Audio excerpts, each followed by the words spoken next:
Dans cette vidéo, je vais t'expliquer comment avoir des idées de contenu à l'appel, donc pour ton contenu gratuit et aussi ça peut servir évidemment pour ton contenu payant.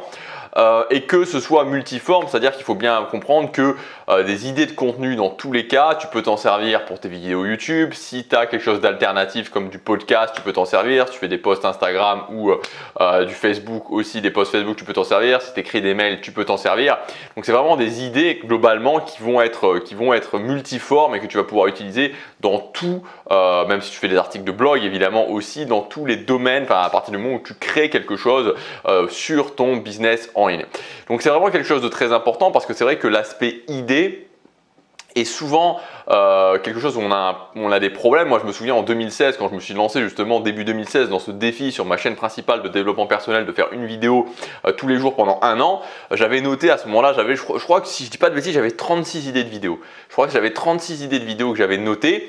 Mais au début, je me disais, bon, ok, mais qu'est-ce qui va se passer? Parce que 36, ça fait que globalement, il m'en manque 330. Comment je vais faire ensuite? Alors évidemment, maintenant, j'ai beaucoup d'expérience par rapport à ça. J'ai plein de choses que j'utilise et qui me donnent constamment des nouvelles idées. Je vais vous dire que très honnêtement, aujourd'hui, les idées, c'est plus du tout quelque chose. Enfin, je veux dire, voilà, je produis beaucoup de contenu. Je fais toujours une vidéo tous les jours sur ma chaîne principale. Je fais des vidéos sur ma chaîne Tribu. J'écris des mails. Donc vraiment, je produis beaucoup de contenu, mais il y a vraiment un flow naturel. Et je voudrais insister sur quelque chose, c'est basé sur des méthodologies concrètes. Vous savez, moi je suis quelqu'un de très concret pour tous les domaines de ma vie et notamment pour le domaine du business. Je ne suis pas quelqu'un qui va vous dire, qui va vous donner des grandes idées comme ça qui vont être assez compliquées à mettre en place. J'aime beaucoup quand c'est très concret, quand on peut suivre une liste d'étapes, quand on peut faire les choses et qu'on a vraiment du concret pour pouvoir ensuite s'en servir. Donc dans cette vidéo, la technique que je voudrais vous partager, la technique particulière que je voudrais vous partager, ça s'appelle la carte des sous-thématiques. Donc qu'est-ce que c'est en fait? L'idée, c'est que vous le savez maintenant, quand vous vous lancez dans votre business en ligne, vous allez choisir une thématique qui est un sujet, vous allez vous positionner par rapport à cette thématique.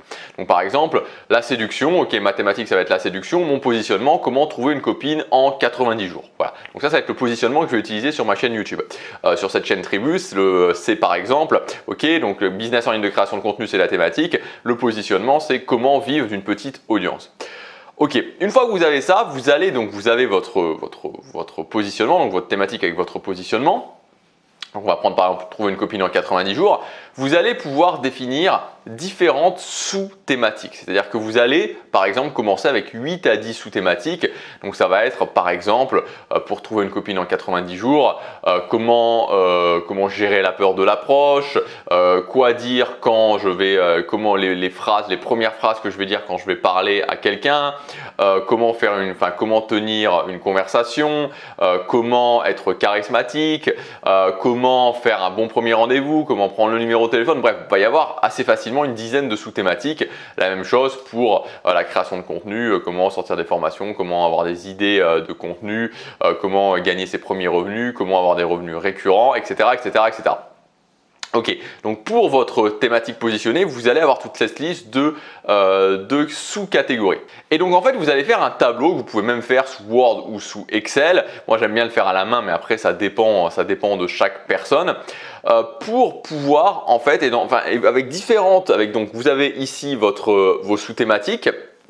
Et donc vous allez avoir différentes colonnes et par exemple la première colonne ça va être les problèmes. Donc quels sont les problèmes de ton audience dans les différentes sous-thématiques? Donc dans la thématique de comment aller parler à une fille, dans la thématique de comment avoir le numéro de téléphone, dans la thématique de comment faire un bon premier rendez-vous, etc.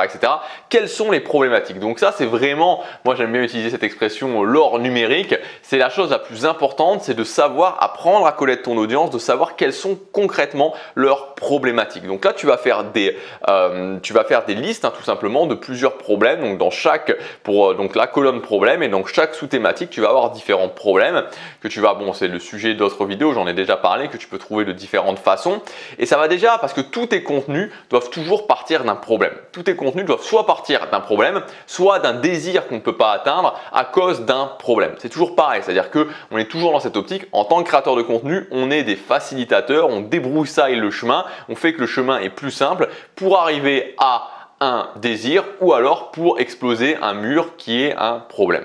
Ensuite, une deuxième colonne que tu vas pouvoir faire dans cette carte des sous-thématiques, c'est des méthodologies particulières. Donc pour chaque sous-thématique, tu vas avoir des méthodologies particulières. Donc par exemple, ça peut être un concept comme les conversations automatiques. Pour avoir des conversations intéressantes, je vais faire des conversations automatiques qui vont être des conversations scriptées. Par exemple, ça peut être quelque chose comme ça. Ça peut être des routines. Donc si je suis pour des rendez-vous, des routines de rendez-vous pour pouvoir dans un rendez-vous avoir un plan quand je suis en rendez-vous, donc en mode séduction, un plan spécifique à suivre. Donc en fait, c'est vraiment important. Et là, c'est toute la partie, si tu veux, très créative et c'est pour ça, il y a quelques vidéos en arrière, j'avais parlé de cette notion de marketing industriel ou de marketing artisanal. Quand tu es dans une optique où je vends un gros produit très cher, je fais de la publicité Facebook et j'essaie d'optimiser toutes les choses, tu n'es pas du tout dans cette optique-là. C'est-à-dire que quand tu fais ça, tu es vraiment dans une optique où tu te dis « Ok, je mets tout un système en place, je teste avant un maximum le système, je mets mon système en place et ensuite je vois comment je peux améliorer chaque élément du système. » Donc typiquement, je vois comment chaque taux de conversion, je peux l'améliorer. Et donc tu deviens plus quelqu'un qui est en mode, voilà, qui vraiment, donc très concrètement, est le nez dans des taux de conversion et le nez dans des chiffres et le nez dans, voilà, dans ce genre de choses. Et donc beaucoup moins un travail de création qu'un travail d'analyse. C'est plus un analyste statisticien / marketeur que quelqu'un qui partage des idées. Alors que quand tu fais du marketing artisanal, comme je le fais moi, comme le font d'autres personnes et comme si tu es sur cette chaîne, vraisemblablement tu veux le faire toi, tu es beaucoup plus dans un travail créatif. Moi, il y a beaucoup, et c'est pour ça que je prends toujours des appartements comme ici où il y a une vue. Bon, évidemment là, il fait pas très beau, hein, mais voilà, cet été honnêtement on n'est pas gâté à Séoul, hein, cet été vraiment. Mais bon voilà, ça reste quand même quelque chose d'inspirant. Je prends toujours, enfin, alors ça dépend, hein, ça dépend. Il y a des fois où j'ai des immeubles voilà, où je préfère parce qu'il y a du passage. Par exemple, j'avais fait une vidéo, je crois que c'était pas sur cette chaîne, où j'étais à Hongdae dans un autre quartier de Séoul, où là justement, j'étais au 4e étage, mais je voyais les gens un petit peu passer. Et c'est aussi agréable pour moi. Donc ça dépend. Mais j'essaie toujours d'avoir justement cette vue inspirante. Là, j'aime particulièrement cet appartement. J'y reviens souvent parce que moi, je bouge beaucoup parce qu'il y a justement, il y a un petit peu aussi juste derrière. Vous voyez, il y a mon Mac qui a la télécommande de la climatisation. Pardon. Et je me mets là et j'ai la vue directement là-dessus et c'est vraiment un travail, enfin voilà, ça m'inspire parce que justement, comme je vous disais, dans ce marketing artisanal, il y a beaucoup ce travail où on se met derrière son PC, son ordinateur, son Mac ou avec un cahier, avec un stylo et voilà, on réfléchit. Il y a beaucoup cette chose-là. Donc, des méthodologies particulières sur lesquelles vous allez pouvoir réfléchir par rapport à votre expérience, par rapport aux choses que vous avez testées. Ensuite, colonne suivante, ça va être des éléments de philosophie. Donc, quelle est votre philosophie par rapport à votre thématique? Parce que c'est encore quelque chose de supérieur, c'est-à-dire que vous avez les problématiques, on est d'accord, vous avez les méthodologies, on est d'accord, et ensuite vous avez votre philosophie. C'est une vision des choses, c'est-à-dire une vision des choses qui peut être différente, comme par exemple le fait de vivre d'une petite audience. Voilà, c'est quelque chose qui est une vision des choses qui est différentes. Donc dans chaque sous-thématique, vous pouvez avoir une philosophie particulière. Par exemple, si je reprends la séduction, la philosophie particulière que je pourrais avoir pour le fait d'approcher quelqu'un qui me plaît, c'est de bien comprendre que cette peur de l'approche, elle ne va pas s'en aller. Essayer de la faire partir, ça ne sert à rien et donc il faut apprendre justement à dealer avec cette peur de l'approche. On peut avoir des philosophies pour chacune des sous-thématiques, on peut aussi avoir une philosophie plutôt générale. Donc tout ça, ça va te faire vraiment, donc comme j'appelle une carte de sous-thématique qui va être vraiment un élément, mais je veux dire très très concret, hein, parce que tu vas l'avoir sous tes yeux. Tu vas pouvoir t'en servir pour ton contenu, donc pour ton contenu, pour à la fois les méthodologies, pour à la fois les problématiques, pour à la fois les éléments de philosophie. Tu peux t'en servir pour ton contenu gratuit, tu peux t'en servir pour ton contenu payant. C'est quelque chose que tu vas mettre à jour régulièrement parce qu'évidemment tout est changement et toi aussi tu gagnes ton expérience et tu apprends de nouvelles choses, tu apprends mieux à connaître ton audience, tu as des nouvelles idées pour ta méthodologie, tu travailles de plus en plus ta philosophie, donc tu vas mettre ça à jour.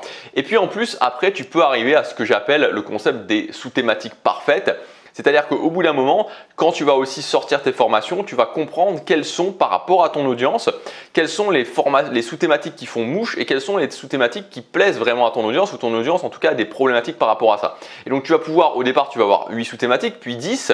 puis 12 et après tu vas pouvoir au fur et à mesure faire rentrer des nouvelles sous-thématiques, les tester, voir les sous-thématiques qui fonctionnent bien notamment en termes de vente et arriver justement petit à petit à ce concept de sous-thématiques parfaites qui sont vraiment adaptées à ton audience. Donc voilà pour l'idée générale. Alors bon, c'est voilà, moi il y a notamment la formation 1000 fans où il y a tout un module là-dessus où je rentre beaucoup plus dans le détail parce que c'est vraiment quelque chose où je pense que c'est assez intéressant de poser les choses, de bien voir, de dessiner, de comprendre comment tout interagir ensemble aussi avec les plans de contenu, avec les autres techniques, notamment les techniques pour avoir plus d'idées. Mais globalement, là, je pense que vous avez quand même quelque chose de concret. Je vous ai apporté de la valeur dans cette vidéo pour que vous puissiez commencer à mettre ça en place. Je vous rappelle aussi, parce que là, c'est le dernier moment, c'est jusque demain pour y accéder. Si vous voulez accéder à ma formation 1000 fans, on parle de tout ça, on parle de stratégie de contenu, on parle vraiment encore plus au niveau des idées et à toutes mes autres formations parce que je les supprime toutes. Vous avez mon gros pack avec toutes mes formations qui vont être supprimées, qui ne seront plus accessibles, que vous pouvez commander pour un prix vraiment très faible